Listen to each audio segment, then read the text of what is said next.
Kasongo aende asiende? Kasongo aende asiende? Wangapi wanasema Kasongo aende, Kasongo aende? Harambee! Harambee! Wewe William Ruto! Welcome back to Havana Media. My name is Escalating. I'll be your host for today. And we will be talking about how people walked out on President William Ruto mid-speech at Nairobi industrial area. He was there launching police housing project. And people could be seen walking out after he started addressing the crowd. They said, "We are not going to listen to this anymore. We have done enough." And they could be seen walking out. Here is a video.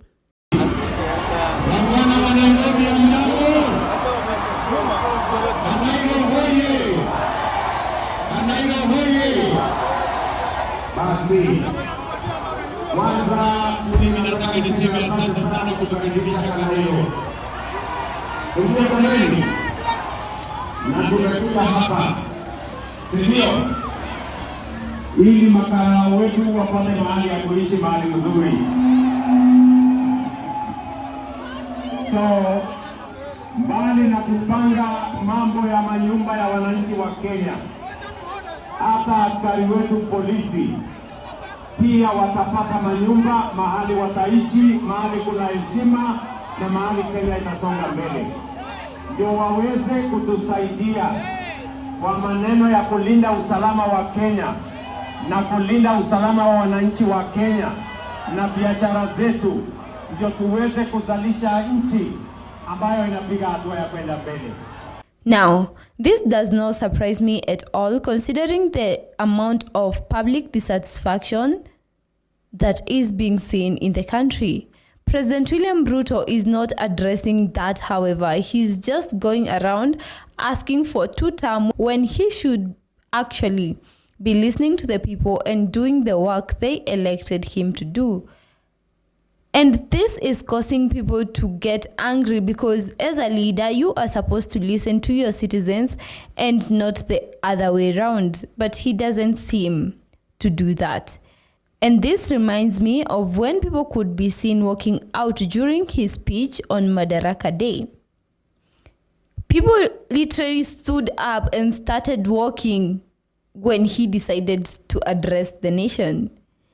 And I feel like this signals that the problems Kenyans are facing are not surface level and should be addressed quickly, because this is turning into a situation where the leaders do not care about what the public has to say. Here is a video for that.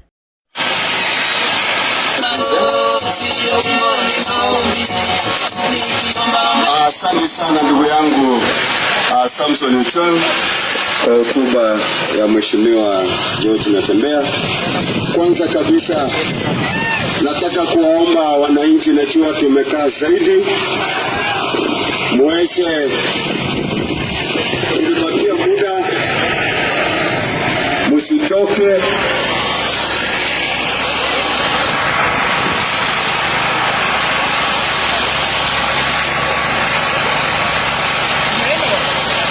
Wafanyikazi wote wa serikali kuu na serikali ya taifa za Tanzania.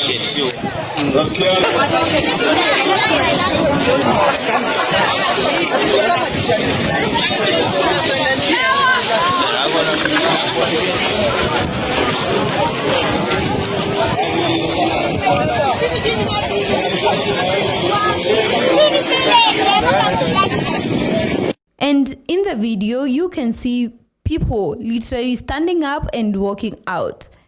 And it's not surprising to see that they waited until his speech on purpose and walk away.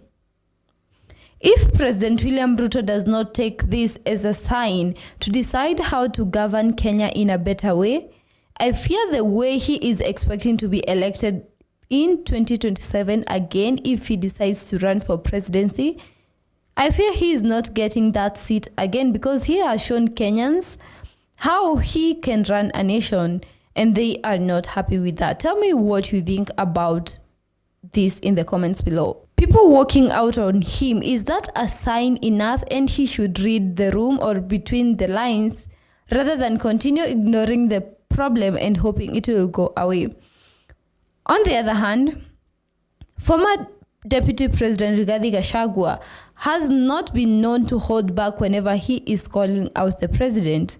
He has been known to use even the slangs going around on social media saying Kasongo must go, and he is going for only one term, and if he is expecting to run again for the 5-year president leadership, then he's not going to get it. Mimi nimekuja kusikiza ground. Ground inasema nini? Ground inasema nini? Ati mnasema nini? Kasongo ande asiende? Kasongo ande asiende? Wangapi wanasema Kasongo ande, Kasongo ande? Harambee! Harambee! Wewe William Ruto! Wewe Kasongo! Wewe Kaongo! Wewe mashamba! Wewe mwizi! Wewe mtu bure! Harambee! Harambee! Sisi tunasema William Ruto na UDA ni kufinish. William Ruto na Musaliti na UDA ni kufinish. William Ruto, Musaliti ya Gatodo North na UDA ni kufinish. Musaliti ya Gatodo North anaitwa nani? Musaliti ya Gatodo North anaitwa nani? Musaliti aende asiende? Musaliti aende asiende? And people are torn with the decision whether to agree or to support former Deputy President Rigathi Gachagua, because some are arguing in the first place he supported President William Ruto, and others are saying you never know a person really well until you work with them and realize what kind of person they are. Gachagua argues that he is listening to the ground and whatever the people are saying. And we just hope that this is not going to be another episode of Welcome to President William Ruto's regime, where we show you how we abduct Gen Zs, kidnap them, and torture them for fighting for their rights. We just hope it's not going to turn to that. Now, a lot of people have been arguing that Gachagua, however, is conducting his campaign using tribalism, saying he represents only the Mount Kenya region and not other places. I don't know why most Kenyan political leaders are not focused on working for Kenyans and are focused on making themselves richer. My question is there a time that comes when greed becomes too much and you decide, I have had enough money, now I can work for them? Or first I can work for them and then, I don't know, steal the money?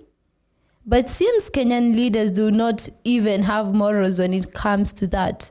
They continue to take the taxpayers' money while also voting for a finance bill that is going to increase more taxes for the taxpayer. It seems as Kenya, it's time we wake up and decide what type of leaders we want and actually elect them.